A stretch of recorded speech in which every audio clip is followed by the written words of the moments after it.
Hello મિત્રો, કેમ છો બધા? ફરીથી હું મારા ગાર્ડનમાં આવી ગઈ છું અને આજે કંઈક નવું કરવાની ઈચ્છા થઈ તો મારે એક પોટ ખાલી હતો જે મની પ્લાન્ટ, એમાં એક જ બ્રાન્ચ ઉગેલી હતી. તો સાઈડમાં ખાલી જગ્યામાં હું બીજા અલગ વેરાયટીના જેમ કે નિયોન પોથોસ અને એન્જોય પોથોસ આ બેયના કટિંગ લગાવી અને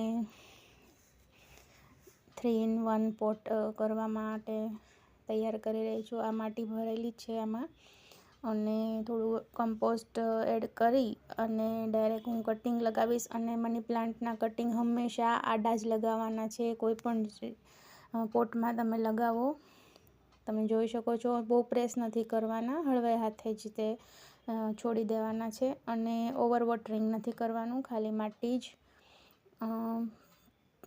ભીની રહે એવી રીતના જ આપણે લગાવશું. પછી જ્યારે કટિંગ ચોંટી જાય ત્યાર પછી જ આપણે ડેઈલી વોટરિંગ અને શાવરિંગ કરશું. તમે જોઈ શકો છો મિત્રો, આવી રીતના મેં મારો નવો પોટ, નવો આઈડિયા કર્યો છે. આની પહેલાં મેં પાણીમાં પણ ગ્રો કરેલા છે 3 in 1, એ પણ સારા લાગે છે. આ વખતે મેં હેંગિંગ બાસ્કેટ બનાવ્યું છે, કંઈક નવું કરીએ એ માટે.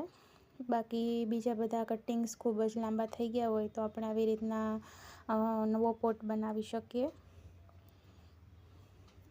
થેન્ક યુ મિત્રો. તમને આ વિડીયો ગમ્યો હોય તો લાઈક, શેર અને સબસ્ક્રાઈબ કરી દેજો.